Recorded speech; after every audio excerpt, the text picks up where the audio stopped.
Everybody, American and Leeds. American and Leeds podcast available usually during the midweek with typically Jeer, Michael, and myself digesting the games. Wanted to do a little bit of a post-match chin wag.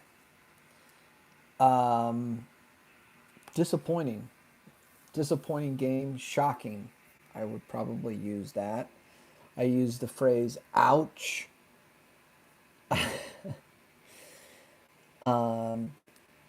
Hurts. This game should hurt for that locker room. Now you've got 6 weeks to think about the game. Most of the players will be not going to Qatar for the World Cup. I'm sure they'll watch the games, but I'm sure they'll get away from football, connect with their families. But by and large, most of the squad will have that taste in their mouth for 6 weeks. So I'm having an afternoon cup of joe with the legend, Michael Jordan, with the phrase, I took that personally. If you ever watch the documentary The Last Dance, he says the phrase, and I took that personally a lot. He created like these vendettas against other people in the league. And sometimes they were real rivalries, and sometimes he just made up something in his head to motivate him. The GOAT, the greatest of all time, one of the greatest athletes of all time, in my humble opinion, Michael Jordan. So, like the Anfield game, I felt like we were riding our luck at the back. We have to unpack the last 20 minutes of the game. Jesse Marsch subs off Rocca, puts in Luke Ayling, which I guess Llorente wasn't available maybe this. I didn't know if I saw him on the bench. But Ayling always comes in.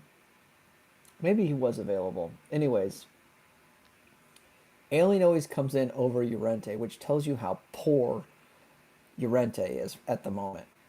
And maybe in practice too, because it's never Llorente as an extra defender. It's always Luke Ayling. And sometimes the games have been, I think there was one game, maybe it was last week, where he saw the game out. But this week, he ran on with, and then Luke Ayling, he ran on with what I thought were pens in his hand. I have to rewatch this. It's like, oh God, does he have a note in his hand? Like, we're doing notes again. So he ran on the pitch, but as soon as that happened, clearly the players didn't know their responsibilities. That was clearly what was going on. So how are we here in November where if there's a tactical change, we don't understand the roles and responsibilities? It was 6s and 7s. I don't think it was a masterstroke by Conte, but it was just, we were getting rinsed. I would say we were getting rinsed constantly by Kulishevsky all game long. All game long, he was absolutely tormenting. I believe it was Rasmus Christensen. I might be wrong. Maybe it was Pascal.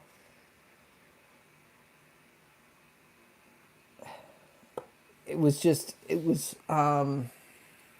disappointing to just watch that last 20 minutes, and our inability to mark players in transition or when the ball is being switched, to lose our man that late game, especially after a tactical change to go 5 at the back, was embarrassing. It was embarrassing, and to not get any kind of result out of that game, because I do believe that this was probably the best game that Leeds United played under Jesse Marsch with the ball, on ball system. There were moments in the game where I was like, wow, we're kind of picking the lock here against a typically decently defensively good Tottenham side. So, and I almost thought Conte was giving us the ball. They were willing to, they were the last 30 to 40 minutes in the second half. There were spells where we had the ball and they were happy to give it to us. So this was a really good on ball game for us. Really good. We didn't make too many mistakes on the ball, but there were some mistakes made, and they were at the defensive end once again. And it's just shocking. The last 20 minutes were shocking. Were shocking. And Marsh had a quote that just came out, was published, um, obviously via Phil Hay and others, that it's like we can't seem to stay on top. Yeah, we can't seem to stay on top. Now you've got 6 weeks to digest why we can't stay on top. When we get a goal, when we get up, we concede. Why is that? He's got to unpack that situation. And we haven't seen any adjustment in that particular situation. There's situational football that he has to be aware of. And that is just so frustrating. I guess I'll move to some positives, and then I'm going to obviously get back to the bad. But the good was Somerville. What is that? Four goals in 4 games. By the way, everybody in here, when you come in, just smash the like, open up the phone, take it off the screensaver, whatever you got to do. If you're on the desktop, go ahead and smash the like. It just helps the video kick on in the algorithm, etc. As this channel continues to grow. And I hope to do maybe a couple of World Cup things. I'll preview. I'm not too bullish on the United States versus England, but or getting out of our group, but that's for another video. Anyways, Somerville, Nanto, Aronson, Rodri were excellent. I thought those front four, I thought Aronson was really good. Somerville continues to score. Nanto, before the injury, was excellent. And Rodrigo had a good game. Rodrigo could have had two, well, he could have had 3. So I thought he was good. There was times where he was a little spastic, but that's Rodrigo. We all know that. So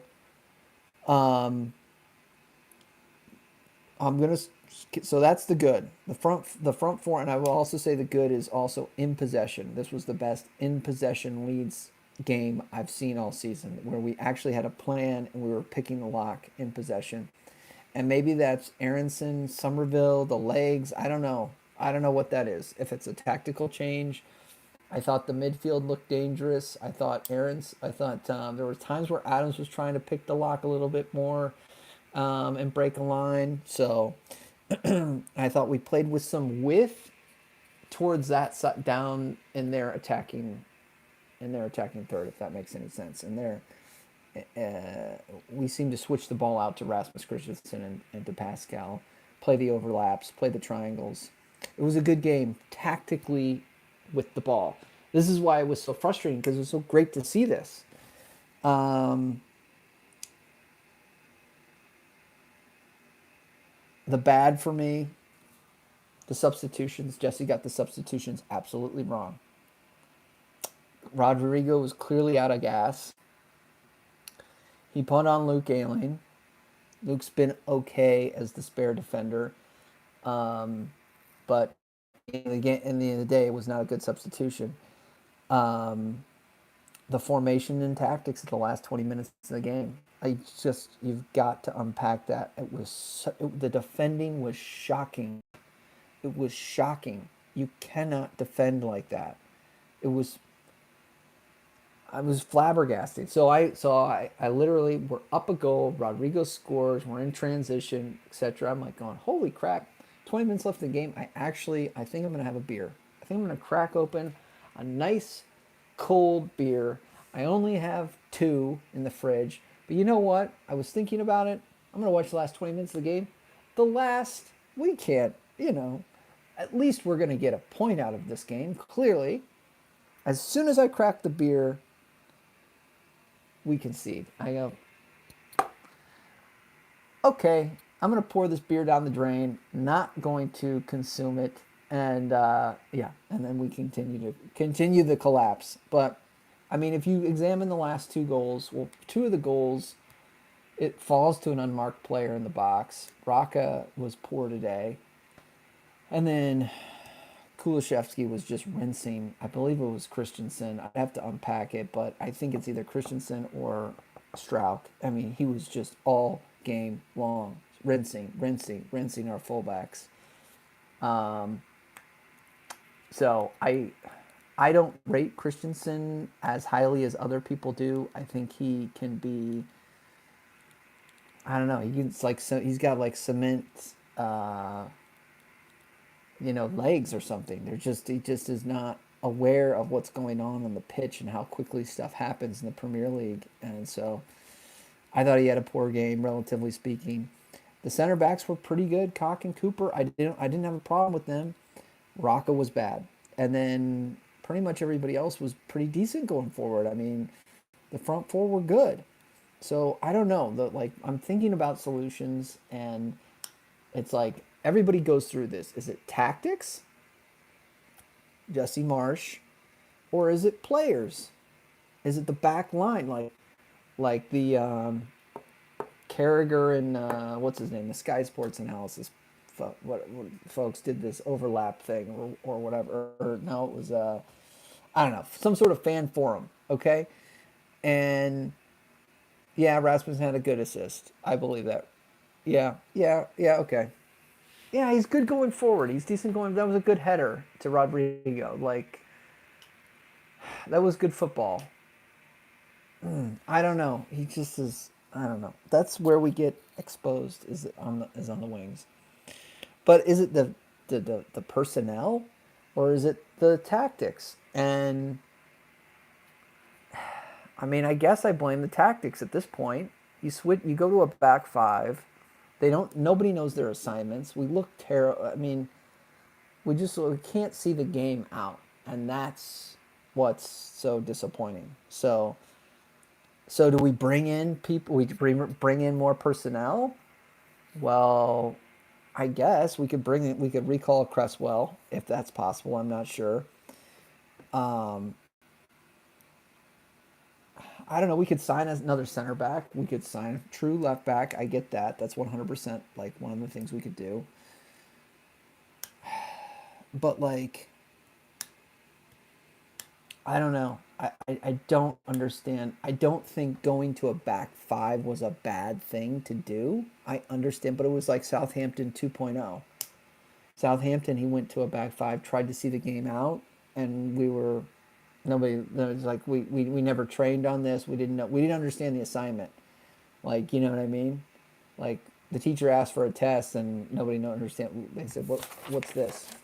What is this? We had no midfield to bring on. Sorry, that's just disappeared. Yeah, maybe. I don't know.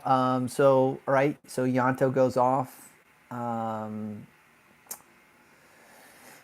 And then we bring in Somerville to be on the front line. And then so he can't drop into the midfield. Maybe that's a little bit of the choices. My biggest problem with the substitutions was Rodrigo, after the goal he scored, was gassed. He was literally walking around the pitch at moments. And he brings on Jaffe and his name's escaping me. The other young U21 player. I've got too many players in my head. But anyways, he brings on those two players at minute 90, maybe 89. Joseph, thank you, Nick. Brings on Joseph. And it's like, no, that's where your defense starts. It starts with the front line. That's where you needed to sub players on. He's just waiting. And then that other goal comes in. And so it's pretty much done after Adams obviously gets his second yellow. So it's a poor, bitter taste to have in the mouth. And I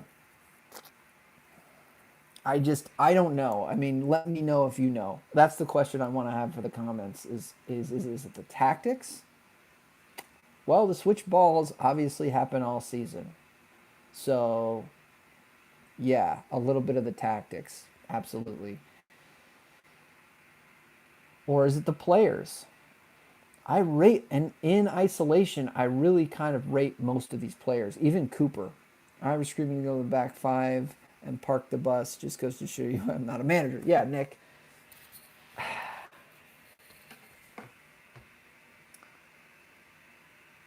He's trying to adjust and see the game out. So, like, I'm there with him too. I'm like, yeah, go to the back five. But then, like, no one knows what the hell's going on. Alien comes on, and they're like, where am I supposed to go? They're like running around like chickens with their head cut off, like, oh, you go over there, you go over there. Like, as soon as Alien comes on, everybody should be like, okay, back five, seeing the game out, rock off, and no one knew that, and we let the game get out. We let points drop, and this is the part that's like, it's compounding on itself where you leave so many points on the table.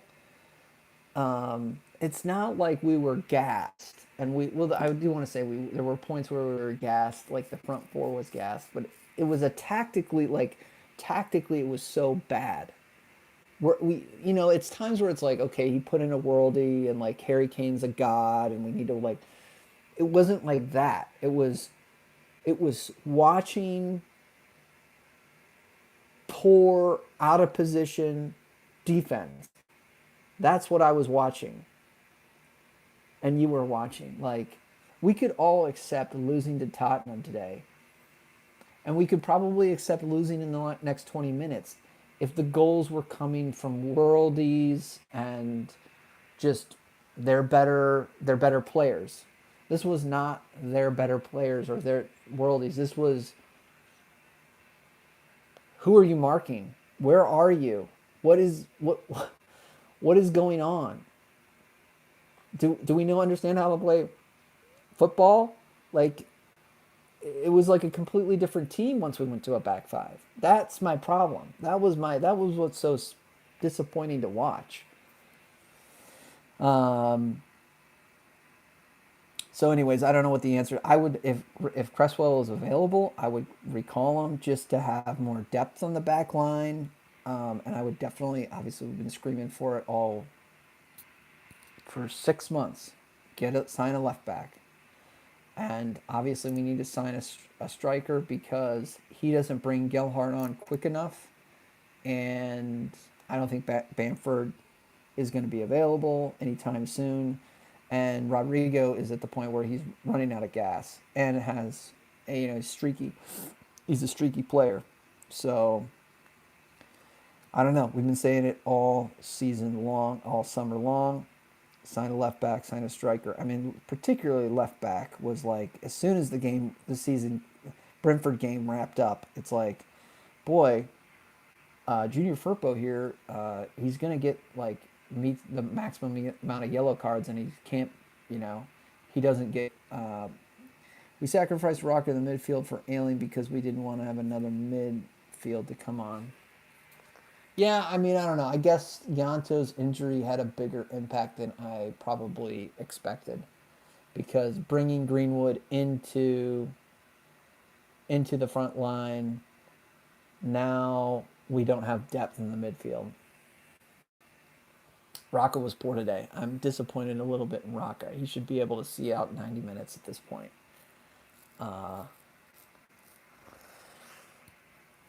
So, I don't know.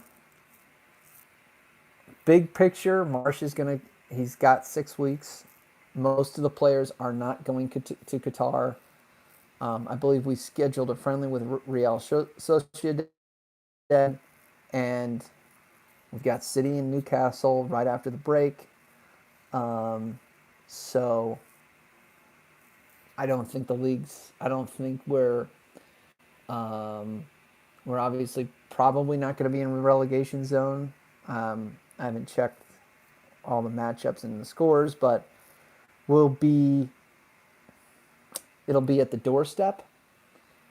Um, and we got to figure this out. We play a lot of football, and we are thin at several areas, particularly on at the fullback position and in the midfield. And I think obviously we want to sign some bodies. If the 49ers investment is looming, knock on wood. Hopefully they take the team over just in terms of the ability to put cash flow into the club and buy players and take risks. Um, and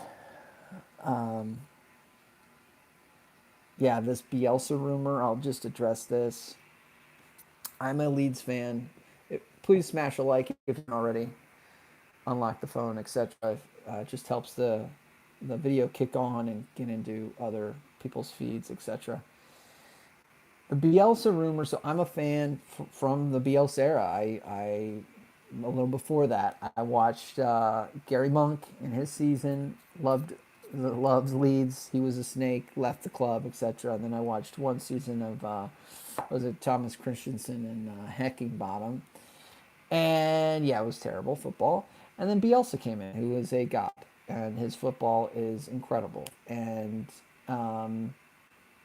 yeah, promoted the team that I fell in love with, and haven't been loving Leeds as long as a lot of the people that view my videos, but certainly got choked up when promotion came. And this man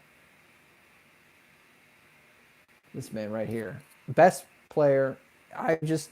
He gave the club what they needed at every moment. It was like, man, we really need a goal here, or this is a big game.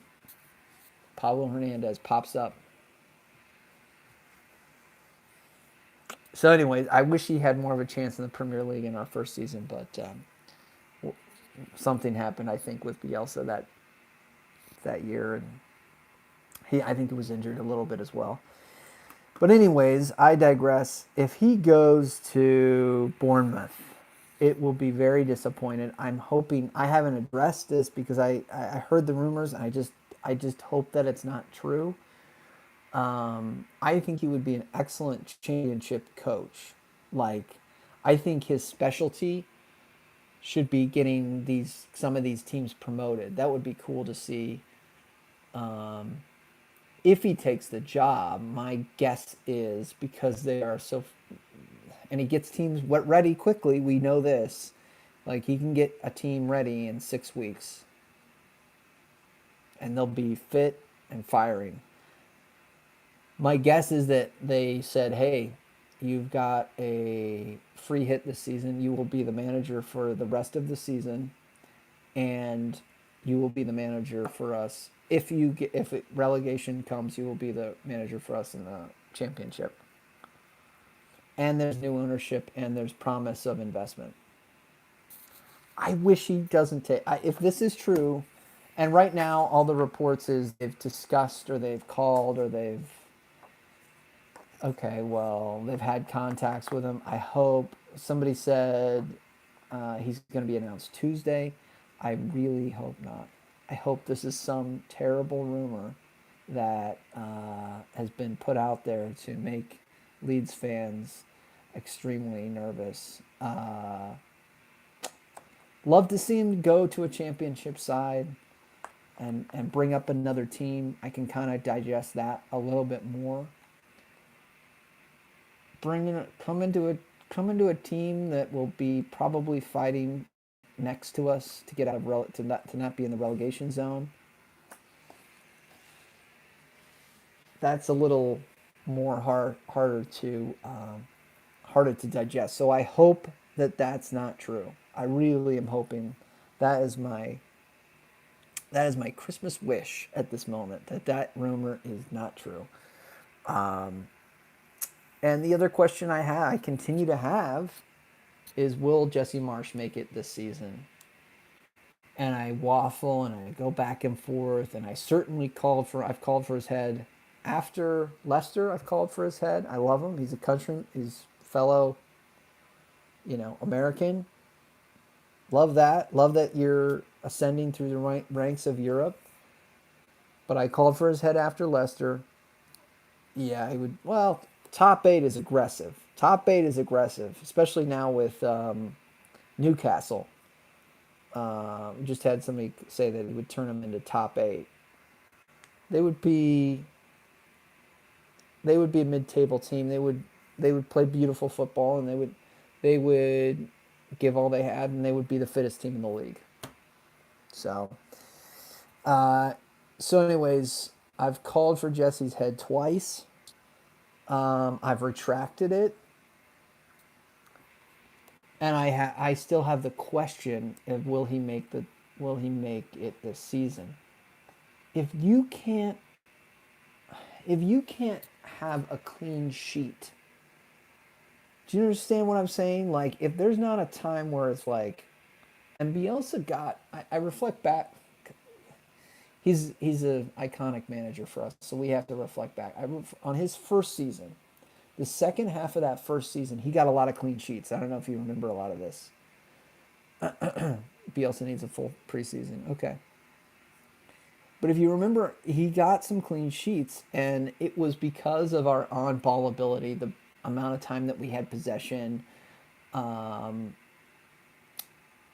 our pressing ability. We kind of like willed the team to not really have a lot of offensive, I guess, prowess towards the end of the game. That was our defensive kind of like putting the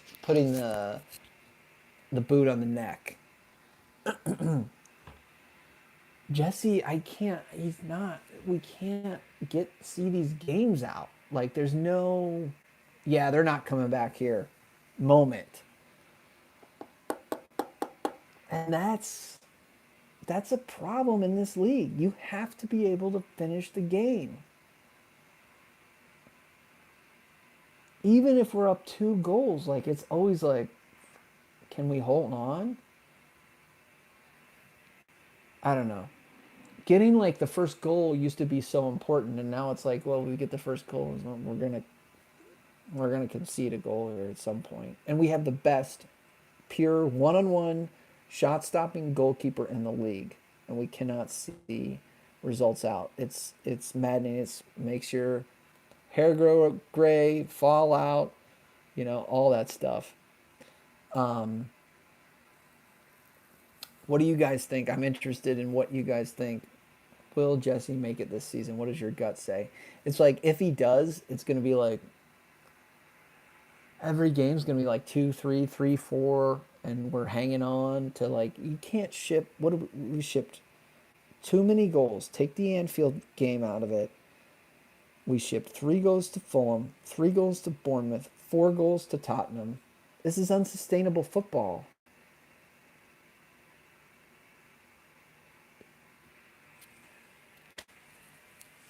He's got to evolve. He's got to evolve. Please, Jesse, for the sake of Leeds United Football Club, your managerial career, and everybody's sanity, evolve, close up shop. I don't care how you do it. Figure out a way to see these games out, because it hasn't worked. It has not worked. And I mean, he said it in the quote that Phil Hay published. We cannot seem to stay on top of these teams. We cannot seem to stay on top. And that quote unquote, this game is a summary of the season. I can't argue with you there. Now, why is that? You've got. I don't have the. I'm a guy sitting on my couch watching a freaking game. You figure that out. Yes, you get paid millions of dollars to coach this club. You've gone through the ranks of Europe, Red Bull, whatever. You've got to answer why this team can't stay on top. P.S. The fellow Red Bull, other person that was executing Red Bull in this league, canned. House and Hoodles out. So I don't have faith. I'm looking for faith. I'm looking for something to hang on to, and my hope is just that I think he's kind of a smart guy. I think he understands stuff. but you got to hold on. That's all I've got. We're gonna try to stream with Gia and Michael midweek, get some perspective from them. Hopefully, cooler heads will prevail after this tough. It's bitter, man. You're gonna be tasting this for 6 weeks because it's dropped points. I know the lads are in the dressing room going, man, we dropped points today. We could have gotten a result. A la 5 other games we could have said that. So we've got to see these games out. Anyways, previewing the next 6 weeks, we're going to do a stream with Jer and Michael, hopefully post looking back at really everything before the international break. I'm going to do a couple of World Cup videos. Yeah, 49ers need to come in. Yeah, absolutely. We need investment. We need investment. We can't just be like, well, if we get Gapco and then we'll sell down Dan James. Dan James is in Fulham. Gapco doesn't come. The other guy doesn't come. And I love Yanto. I think he's going to be. I think if he played 45 minutes, there's a chance we could have won the game. I'm just saying, why can't we get Yanto and a striker? And you know what I mean? Like, do you really want to risk going down? We did that last year on the last game of the season. So we need to be financed with money. Or as my Italian American friend says, scatole. Yeah, we need money. We need more money than I think Raz has available. And I appreciate Raz for all that he did for the club. But this is the Premier League, and it takes billions. A billionaire is like a mid-table owner. A Saudi investment group that owns crude oil throughout the world is probably going to win the league at some point. Going to get Europe, maybe. So I'm going to do a couple World Cup chinwags. I'll just, say 2 cents on that. I don't think the U.S. gets out, and I think there's a lot of USA attacking talent. I don't know. We'll see how England does. It's interesting that they brought Dyer, who I thought was poor today, and Maguire to the World Cup. But I think both of those players know how to play safe and what our center backs are. But yeah, we're kind of a sexy pick. Gier likes us. I've talked to Gier about us. He's rooting for the U.S. But I don't know. I think it's all coming down to Wales. So if you're a Welsh fan, Dyer is Dyer. Smash the like, comment. Will Jesse make it through the season? Been a hell of a first ride through this cup, and subscribe if you're not subscribed. It's a old song and dance, but if you don't do it, then this video you don't see it again, because there's a ton of videos. There's channels I subscribe to that I have to go over to the subscription tab to be like, YouTube's recommending me effing political BS videos that I am not interested in. I want to see this thing. Fucking hell. That's it.